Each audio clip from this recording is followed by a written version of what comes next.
Hi friends, welcome to my channel Krishna fashion. ಇವತ್ತು ನೋಡಿ box ನೆಕ್ಗಳಿಗೆ ಹೇಗೆ ಎಮ್ಮಿಂಗ್ ದಿನ ಹಾಕೋದು ಅಂತ ತೋರಿಸ್ತಾ ಇದ್ದೀನಿ.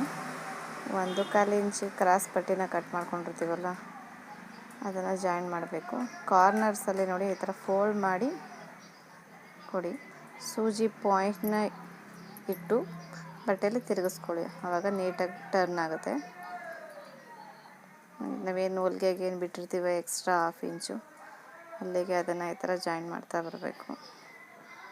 ಕಾರ್ನರ್ಸಲ್ಲೂ ಅಷ್ಟೇ ಕರೆಕ್ಟಾಗಿ ಸೂಜಿನ ಪಾಯಿಂಟ್ ಕೂರಿಸ್ಕೊಂಡು ತಿರುಗಿಸ್ಕೊಳ್ಳಿ, ಆವಾಗ ಅದು ನೀಟಾಗಿ ಬರುತ್ತೆ. ಇಲ್ಲ ಅಂದರೆ ಆ ಕಡೆ ಈ ಕಡೆ ಹೋಗುತ್ತೆ, ಒಂದೇ ಸಮ ಬರಲಿ. ಈ ಥರ 1/2 ಇಂಚ್ಗೆ ಫುಲ್ಲು ಸ್ಟಿಚ್ ಹಾಕ್ಕೊಂಡು ಬನ್ನಿ.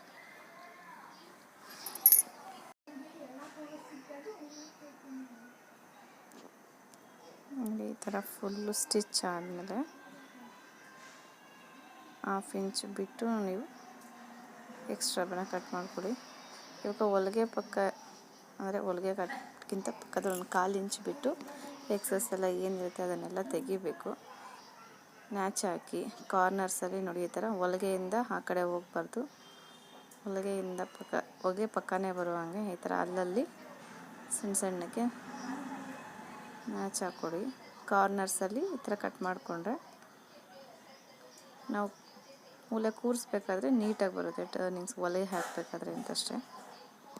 ಇವಾಗ ಅದ್ರ ಮೇಲೆ ನಾವೇನು ಜಾಯಿನ್ ಮಾಡಿರ್ತೀವಲ್ಲ ನೆಕ್ ಪೀಸ್, ಲೈನಿಂಗ್ ಪೀಸು, ಅದ್ರ ಮೇಲೆ ಕಿನ್ನರಿ ಹೊಲಿಗೆ ಹಾಕ್ಕೋಬೇಕು. ನೋಡಿ ಹಾಕ್ಕೊಂಡಾಗಿದೆ. ಇದಾದಮೇಲೆ ನೆಕ್ಸ್ಟ್ ಹೊಲಿಗೆ ಹಾಕೋದು ಆಪ್ಷನಲ್ಲು. ಬೇಕು ಅಂದರೆ ಹಾಕೋಬೋದು, ಬೇಡ ಅಂದರೆ ಹಂಗೆ ಫೋಲ್ಡ್ ಮಾಡಿ ಎಮ್ಮಿಂಗ್ ಹಾಕೋಬೋದು. ಬಟ್ ನಾನು ಹಾಕ್ತೀನಿ, ಕಾರಣ ಎಷ್ಟು ನೀಟಾಗಿ ಕೂತ್ಕೊಳ್ಳುತ್ತೆ, ಎಮ್ಮಿಂಗ್ ನೀಟಾಗಿ ಬರುತ್ತೆ. ಆಮೇಲೆ ಬೇಕು ಅಂದರೆ ಇಟ್ಕೊಳ್ತೀನಿ. ನಾನು ಸಾಮಾನ್ಯ ಹಂಗೆ ಬಿಡ್ತೀನಿ, ಎಮ್ಮಿಂಗ್ ಬಿಟ್ಟರು ಇರುತ್ತೆ ಅಂತೇಳಿ ಕಸ್ಟಮರ್ಗೆ. ಕೆಲವ್ರು ಬೇಡ ಅಂದರೆ ಎಮ್ಮಿಂಗ್ ಹಾಕಿದ್ಮೇಲೆ ಆ ದೊಡ್ಡ ಸ್ಟಿಚ್ನ ತೆಗೆದುಬಿಡ್ತೀನಿ. ಇವಾಗ ಈ ಥರ ಸ್ಟಿಚ್ ಹಾಕಿದ್ರೆ ಅದು ಸ್ಟಿಫಾಗಿ ಕೂತಿರುತ್ತೆ. ಎಮ್ಮಿಂಗ್ ಮಾಡೋದಕ್ಕೆ ಈಸಿ ಆಗುತ್ತೆ. ಎಮ್ಮಿಂಗ್ನ ನಾವು ಪದೇ ಪದೇ ಹಿಂಗೆ ಫೋಲ್ಡ್ ಮಾಡ್ಕೊಂಡು ಮಾಡೋದಕ್ಕಿಂತ ಈ ಥರ ಒಂದು ದೊಡ್ಡ ಹೊಲಿಗೆಲ್ಲ ಹಾಕ್ಕೊಂಡ್ಬಿಟ್ರೆ ಎಮ್ಮಿಂಗ್ ಈಸಿ ಆಗುತ್ತೆ ಅನ್ನೋ ಕಾರಣಕ್ಕೆ ಈ ಥರ ಹಾಕ್ಕೊಡ್ತೀನಿ. ನೋಡಿ ಈ ಥರ ನೀಟಾಗಿ ಬರುತ್ತೆ. ಬಾಕ್ಸ್ ಇದ್ದರೆ ಆರಾಮಾಗಿ ಎಮ್ಮಿಂಗ್ ಪಟ್ಟಿನ ಹಾಕ್ಬೋದು.